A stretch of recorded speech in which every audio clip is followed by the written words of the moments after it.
আপনি একটা ধর্ষককে ধরে ধর্ষকের মেডেল স্ট্যাম্প বরাবর গুলি করেন। একটা মানুষকে ধরে আপনি শাস্তি দেন, আপনি দেন নাই। আপনি দেন নাই মানে আপনি ধর্ষককে পালন করতেছেন। 3-4 দিনের ভিতরে অনেক ধর্ষণ হয়েছে আমার দেশে, আপনি একটা ধর্ষককে ধরতে পারলেন না। আজকে যদি হাসিনা দেশে থাকতো আপনাকে আমাকে বুকে গুলি করতো, তাহলে আপনি ধর্ষককে ধরে গুলি করতেছেন না কেন? আজকে সাধারণ ধর্ষকের হাতে যদি পিস্তল থাকে, গুলি থাকে, আপনার প্রশাসনের হাতে তো পিস্তল গুলি আছে। আপনি আমাকে সার্চ করেন, আমার কাছে পিস্তল থাকলে আপনি নিয়ে যান। সেটা যদি না পারেন তাহলে নাইমা যান। আপনি ধর্ষককে শাস্তি দিতে যদি না পারেন তাহলে আপনি চেয়ার ছেড়ে দেন, যে শাস্তি দিতে পারবে ওনাকে বসান।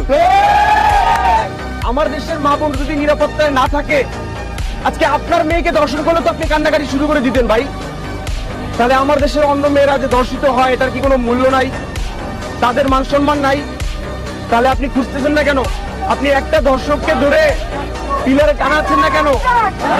টানাই আপনি শাস্তি দিচ্ছেন না কেন?